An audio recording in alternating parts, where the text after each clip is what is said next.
அவங்க மாமனாரும் அந்த பையனும் சேர்ந்து தான் அவங்க கார்லேயே வந்து நீ உங்க அம்மா அப்பாட்ட போய் எல்லாம் எழுதி வாங்கினாதான் வரணும்னு. இவ போக மாட்டேன் அப்படின்னு சொல்லியிருக்கா. நீ டைவர்ஸ் கொடுத்துரு, அப்படி இல்லைன்னா இல்லை நான் கொடுக்க மாட்டேன், இல்லை நான் லிவிங்ல உன் முன்னாடியே வந்து வாழ்ந்து காட்டுவேன் அப்படின்னு.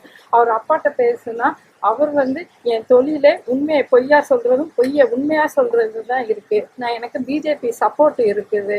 இது போக எனக்கு பிஜேபி சென்ட்ரல் கவர்மெண்ட்லேருந்து ஸ்டாண்டிங் கவுன்சிலிங்ல போஸ்டிங் கொடுத்துருக்காங்க. அதனால எந்த டிபார்ட்மெண்ட்னாலையும் எந்த ஒரு டாக்குமெண்ட்டையும் நான் வந்து பொய்யா அங்க வந்து கொடுத்துருவேன்.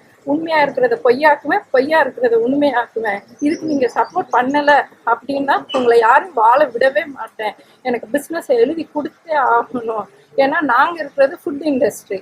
ஸோ ஃபுட் இண்டஸ்ட்ரிங்கும் போது நான் எஃப்எஸ்ஐலேருந்து எல்லா டிபார்ட்மெண்ட்டு ஜிஎஸ்டிலேருந்து எல்லாத்துக்கும் பண்ணியிருக்கேன். நேற்று ராத்திரி கமிஷனர் ஆஃபீஸ்லேருந்து அவங்களுக்கு என்கொயரி போன பிறகு ஒரு ரிப்போர்ட்டருக்கே கூப்பிட்டு அவங்க வந்து மிரட்டியிருக்காங்க.